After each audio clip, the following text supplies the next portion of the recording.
Kotse ba?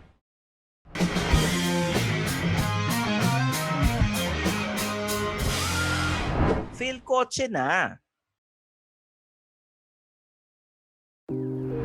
Last year, pumunta tayo sa Philippine International Motor Show or PIMS. Bumisita tayo sa booth ng Suzuki at nakita natin doon ang preview ng Suzuki Ertiga Hybrid.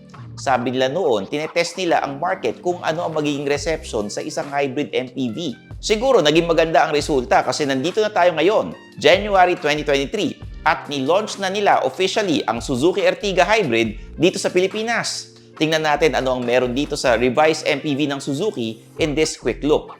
Siyempre, like this video and subscribe to our YouTube channel kung hindi ka pa subscriber. Masaya dito sa Philcoche at marami kaming variety of videos for you to enjoy. O tara, silipin na natin ang bagong MPV na ito.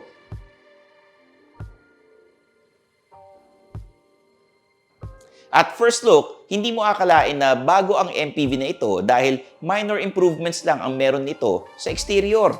Sa harap, bago ang grille at hindi pansin pero ang headlights nito ay automatic na. Pagdating naman sa gilid, makikita ninyong bago na rin ang design ng gulong nito. May bagong emblem din ito sa likod dahil nga hybrid na ito.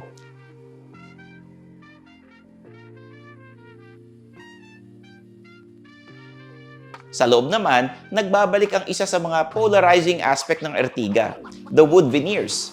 Di kasi ito trip ng mga iba, pero para sa mga batang 90s na nakakita ng ganito sa mga sedan at SUV ng magulang nila, namamangha pa rin kami rito.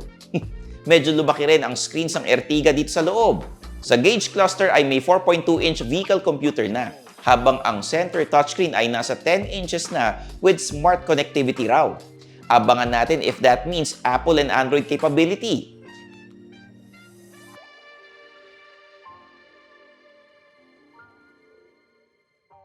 Siyempre pa, may bagong gimmick ang makina nito. The Ertiga still has the 1.5-liter gasoline engine pero ngayon ay may electric motor na ito dahil nga hybrid na.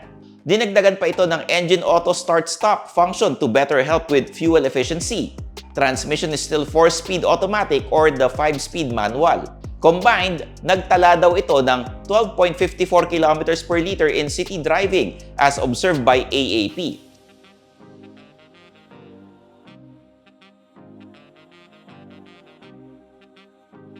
Aside sa mga nasabi ko na, ang iba pang new features ng Ertiga Hybrid ay Follow Me Home function sa headlights, cruise control, hill hold control, and electronic stability program. And aside sa benefits ng better fuel efficiency, pag may hybrid ka, exempted ka rin sa number coding and 15% off on vehicle registration, among others. So, magkano nga ba ang Suzuki Ertiga Hybrid? It comes in 4 variants starting at 954,000 pesos and tops at 1,153,000 pesos. That makes the Ertiga the most affordable hybrid in the country right now and also the first hybrid MPV in its class. O mga magsasabi ng pokabango dyan, hindi niya classmate yun. One size bigger and higher price range na yun. So that's it for a quick look of the Suzuki Ertiga Hybrid. Etong si Tito Vincent talaga namang natatakam sa wood veneers ng MPV na ito more than the hybrid function.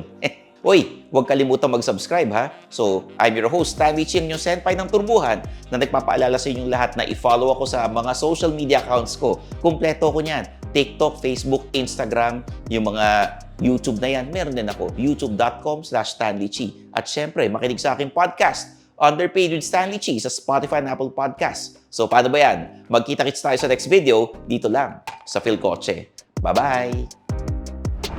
Thanks for watching. For the latest news, reviews, and anything you want to know about cars and car ownership, visit philcoche.com. Follow us on YouTube, Facebook, Instagram, and Spotify para hindi ka huli sa usapan.